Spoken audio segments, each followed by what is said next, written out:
Hi అండి, అందరూ బాగున్నారా? అందరికీ నమస్తే అండి. ఇవాళ అయితే మంచి స్పెషల్స్తో మీ ఎదురుగా వచ్చేసాను.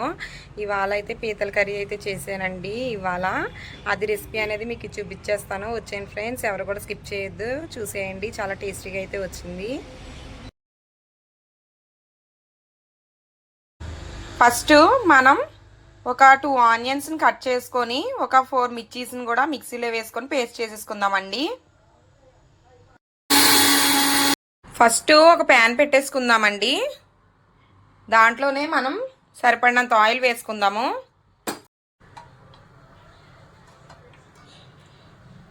పీతల కర్రీ కదండి, కొంచెం ఆయిల్ ఎక్కువ ఉంటేనే బాగుంటుంది. ఆయిల్ అనేది హీట్ అయిన తర్వాత మనం ఆనియన్ పేస్ట్ చేసుకున్నాం కదండి, దాన్ని ఆయిల్లో వేసేసుకుందాం. ఫస్ట్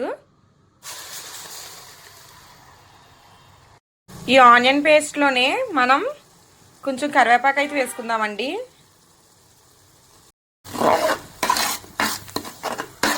ఆనియన్ పేస్ట్ని బాగా ఫ్రై అయ్యేలా వేపుకోవాలండి. బ్రౌన్ కలర్లో వచ్చే వరకు మనం ఫ్రై చేసుకోవాలి. మళ్ళీ మనం అదే మిక్సీ జార్లో కొంచెం చెక్క, 4 లవంగాలు, 2 యాలక్కాయలు వేసుకుందామండి.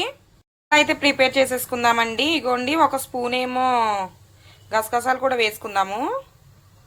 ఇప్పుడు దీని మొత్తాన్ని మనం గ్రైండ్ చేసి పక్కన పెట్టేసుకుందాము. కూర కాబట్టి దీంట్లో కొంచెం జీలకర్ర కూడా వేసుకుందాం అండి, నీచు వాసన రాకుండా ఉంటుంది. మొత్తం ఇప్పుడు గ్రైండ్ చేసుకొని మసాలా మొత్తం ఒక పక్కన పెట్టేసుకుందాము. చూడండి, ఆనియన్స్ అనేది ఫ్రై అయిపోయింది, బ్రౌన్ కలర్లోకి అయితే వచ్చినాయి. దీంట్లోనే మనం కొంచెం అల్లం వెల్లుల్లి పేస్ట్ వేసేసుకుందాము.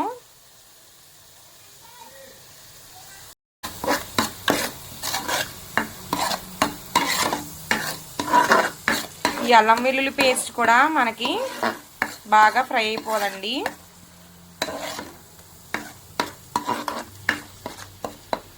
ఇదే మిక్సీ జార్లో 2 టమాటాస్ అయితే వేసుకుందామండి. దీన్ని కూడా పేస్ట్ చేసేసుకుందాము. చూడండి, మనకి అల్లం వెల్లుల్లి పేస్ట్ కూడా బాగా ఫ్రై అయిపోయింది. ఇప్పుడు దీంట్లోనే మనం మిక్సీ పట్టుకున్నాం కదండి టమాటా జ్యూస్, అది కూడా వేసేసుకుందామండి. మనం అన్నీ కూడా పీతల కర్రీలోకి అన్నీ కూడా జ్యూస్ లాగా చేసుకొని పేస్ట్ లాగా వేసేసుకోవాలండి. అలా అయితేనే మనకి గ్రేవీ అనేది థిక్గా బాగుంటుంది. ఒకసారి మీరు కూడా ట్రై చేయండి, తెలుస్తుంది అలా ఉంటుందో ఏంటో. టమాటా పేస్ట్ కూడా మనకి ఫ్రై అయిపోయింది. ఆయిల్ అనేది మనకి పైకి అలా వచ్చేసేయాలండి. అలా వస్తే కనుక ఫ్రై అయినట్టు అర్థము. ఇప్పుడు దీంట్లోనే మనం సరిపడినంత సాల్ట్ వేసుకుందామండి. 1/2 స్పూన్ ఏమో పసుపు వేసుకుందాము. ఫుల్ స్పూన్ ఏమో కారం వేసుకుందామండి.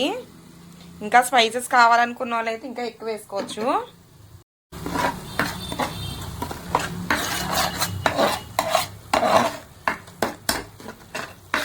మినిట్స్ తర్వాత దీంట్లోనే 1 స్పూను ధనియాల పొడి వేసుకుందామండి. 1 స్పూన్ ఏమో ఫిష్ మసాలా వేసుకుందాము, నీచు వాసన రాకుండా ఉంటుందండి. ఇప్పుడు దీన్ని మొత్తాన్ని బాగా మిక్స్ చేసేసుకోవాలి. చేసుకొని ఒక 5 మినిట్స్ అయితే సిమ్లో పెట్టుకోవాలి. గ్రేవీని మనం ఇలా ప్రిపేర్ చేసుకోవాలండి. ఎప్పుడు కూడా పీతల కర్రీకి చాలా టేస్టీగా ఉంటుంది. చూడండి, మనం ఇప్పుడు దీంట్లోనే మనం ఇందా ప్రిపేర్ చేసి పక్కన పెట్టుకున్నాం కదండి మసాలా, ఓన్గా ప్రిపేర్ చేసుకున్నాం కదా, అది కూడా వేసేసుకుందాము.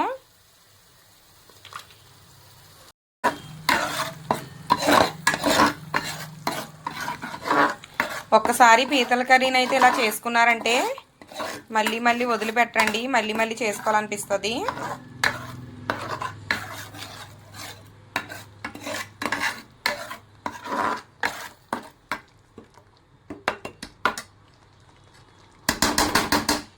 చూడండి, గ్రేవీ మొత్తం ఇలా ఉడుకుతుంది కదా. ఇప్పుడు మనం దీంట్లో పీతలు వేసేసుకుందామండి. నీట్గా క్లీన్ చేసి పెట్టుకున్న పీతలన్నిటిని ఇప్పుడు కర్రీలో అయితే వేసేసుకుందాము. గ్రేవీలో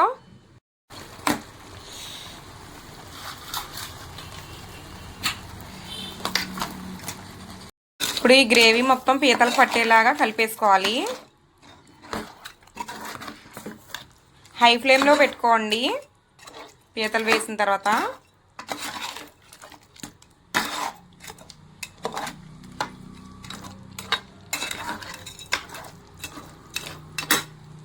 ఒక హాఫ్ గ్లాస్ అయితే నేను వాటర్ వేసుకున్నానండి. పీతలు బాగా ఉడుకుతాయి కాబట్టి. ఇప్పుడు మనమైతే మూత పెట్టేసుకుందాము. ఒక 10 మినిట్స్ 15 మినిట్స్ అయితే మూత పెట్టేసుకుందాము.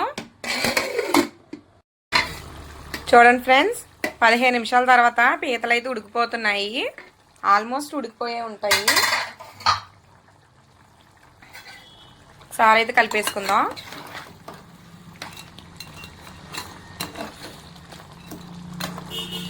మంచి స్మెల్ వచ్చేస్తుంది ఫ్రెండ్స్. గుమ్మ గుమ్మ గుమ్మలా ఆడిపోతుంది. ఇంకా ఒక 10 మినిట్స్ అయితే ఉంచుదాం ఫ్రెండ్స్. ఎందుకంటే ఈ గ్రేవీ అనేది కొంచెం పలచగే ఉంది కదా, కొంచెం చిక్కబడేదాకా ఉంచుదాము. పీతలు ఇంకా ఉడుకుతాయి అప్పుడు.